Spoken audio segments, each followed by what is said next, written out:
tradisyon na atong gikuha kagikan yun sa mga apostoles sa mga sauna pa nga. So ang atong pagtuon ay gigikanan. Wala lang nga, kuha lang nato masigasa. So, nahinumdum po, salamat siya sa Hector.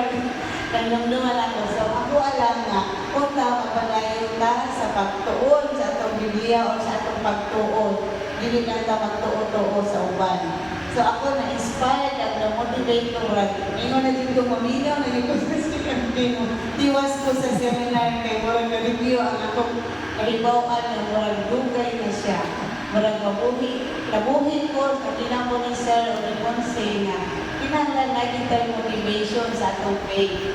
Hindi lang magbira-bira ka masigasa.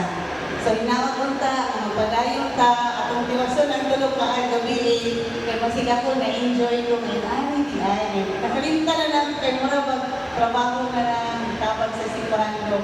Ang anti faith, mura na napadapling gamay, kung naaman siya, pero ang inspiration, madungagan pa kung magpadayon ka.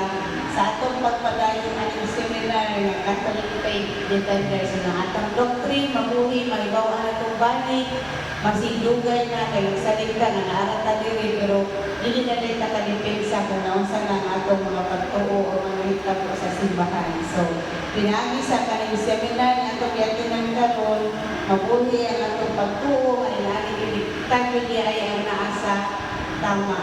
Ang atong pagtuo na agyo gigiganan, hindi lang kay wala. Kaya naman tayo sa scripture, sa tradition, magisterium, ang hantod karon na alang hapon. Kasi sila mag-guide sa tuwa, sa atong mga pagtuo o pagpadagan sa simbahan. At kita, hindi yung maato sa lain, kung kita na amay gigiganan. So, kinahanglan na atong ipadayon, o hindi yung tawawalan ng paglaong. Na mawala na, may utang ang Ginoo, wala na. Answer lang siya sa iyang panahon, dili sa atong panahon. Pagputupag siya, dili sa atong pamaagi, dili sa iyang pamaagi. Diba? Anak mo na, dili ka nga, dili atong gusto, dili.